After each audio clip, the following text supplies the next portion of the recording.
Weighing in at just 5.7 pounds with an overall length of 35.8 inches, with a muzzle velocity of 425 feet per second, the first thing I noticed when inspecting the Springfield Armory M1 Carbine air rifle is the overall quality, authenticity, and the beauty of the wood stock and handguard, completing the overall detail and authenticity of this air rifle.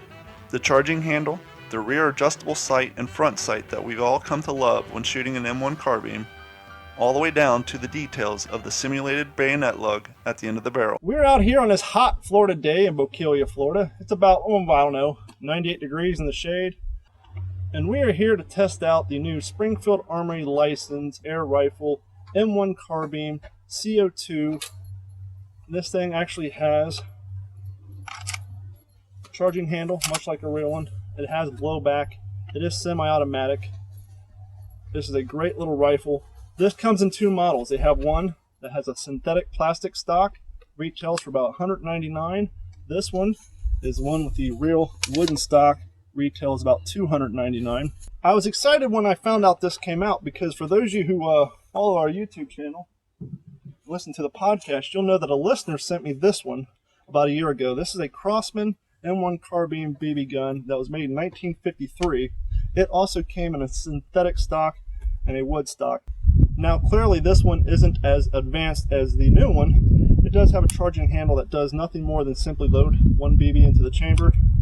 The magazine on this one is nothing more than just a place to store your extra BBs. It doesn't load or do anything like that. But it was a cool little gun. I was excited to see it. Disappointed it did not have the sling notch in the stock. And so when I saw that this one had come out, I reached out to the fine people of Springfield Armory and asked them to send me one so we can do a nice little review video on. And so here we are. Let's just hope that we can hit stuff in today's heat. So as you can see, here is the original Crosman. It definitely doesn't look realistic sitting next to a real carbine such as this airborne carbine. But as you can see, not only looks the part, but it actually has the correct length barrel. It does have the nice bayonet lug. Unfortunately, I did try. The bayonet does not fit the lug. It's a little too wide. And as you can see, it does have the right size. Much like a real one, you do have to seat this thing pretty hard to get the magazine to sit in there. So we're going to start off by shooting close up. I'm going to take about 10 feet just to get used to it and see where it goes.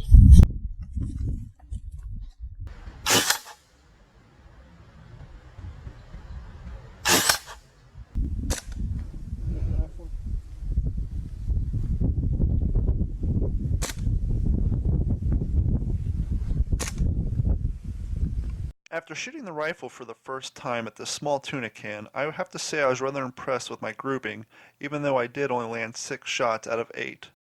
Now the next target we rolled out, it's about 15 feet further than the first target. So let's see if we had the same luck and same gripping.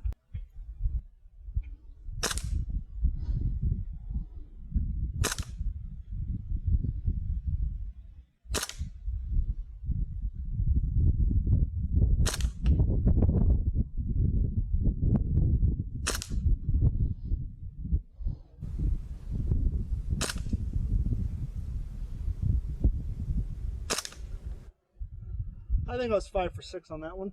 Let's go check out the spam can. So the second target was actually 25 feet, and it was a spam can. And as you can see, I inaccurately called it on the video. I did in fact hit 6 out of 7 shots, but the gripping definitely wasn't as tight, and the last shot hit the bottom right of the can. Thank you to Joe Gibson for bringing out his M1 Carbine Airborne Edition and allowing us to do a side-by-side comparison between the air rifle and the real thing. As you can see, the barrel length is the same, the charging handles look the same, the wood stock is beautiful just like the original. The fit, the finish, the detail, the level of craftsmanship that went into this air rifle makes it even more authentic when comparing it to an original. The rear sight and front sight are the same as we're used to when shooting a real M1 carbine. You can, on the air rifle, adjust the rear sight left and right, but there is no vertical adjustment. Now obviously on the Airborne Edition it has a collapsible stock, so we really couldn't compare there. But overall, the fit, the finish, the ergonomics, the weight, just everything about this air rifle is spot on with the original, and I just was so pleased to see the amount of craftsmanship that went into the air rifle. Now I appreciate the amount of engineering that went into the magazine. It does in fact hold the CO2 cartridge in the bottom, and then in order to load it, simply slide the spring down, lock it to the left, and then load the BBs through the aperture on the front of the magazine. Once done, release the spring and you're ready to go.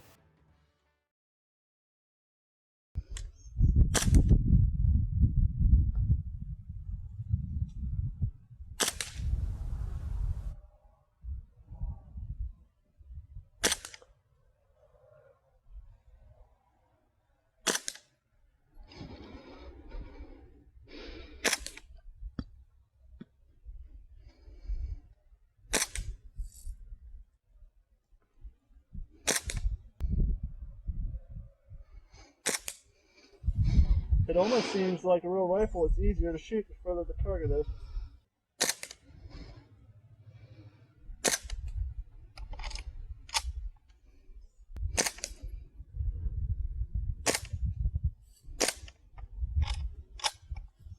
Target 3 was another Tuna Can.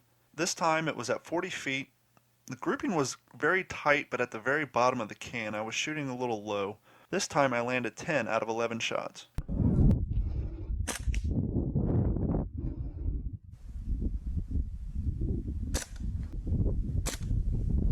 Target 4, and what would become my final target for the day, was another Spam Can at 69 feet. Unfortunately at this point I was only landing 2 out of 6 shots on this can, so I quickly did a magazine dump and called it for the day. And so here we are. We are in the What's the Scuttlebutt podcast recording studio, and I just want to wrap up this video. First and foremost, thank you guys for hanging out with us today. We had a great time shooting this video. Thanks to the fine people at Air Venturi and Springfield Armory for making this video possible. And if you're new to the channel, please click on subscribe and notifications. But let's get down to final thoughts. And that is the Air Venturi officially licensed Springfield Armory air rifle. This thing is beautiful. It's fun to shoot. As we said before, the ergonomics are there. The front sight, rear sight is what you're used to shooting with. It's beautiful. The weight is there, the stock, everything. So I can't think of a better rifle to spend your afternoons with your kids out in the backyards, shooting, having a great time, plinking, target practice. Oh, and by the way, if your child is into air rifles and is into anything World War II based, I can guarantee you that this will probably be on their Christmas list this year, and it should be on yours. If you made it this far through this video, chances are you are a World War II aficionado or you collect World War II military weapons. Add this to your collection.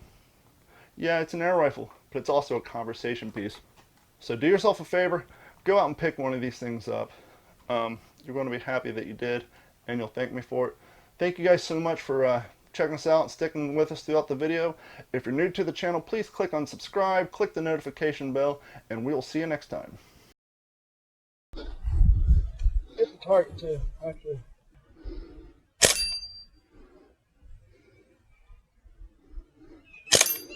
Or if I should go back a little bit. This has been a Digital 410 production.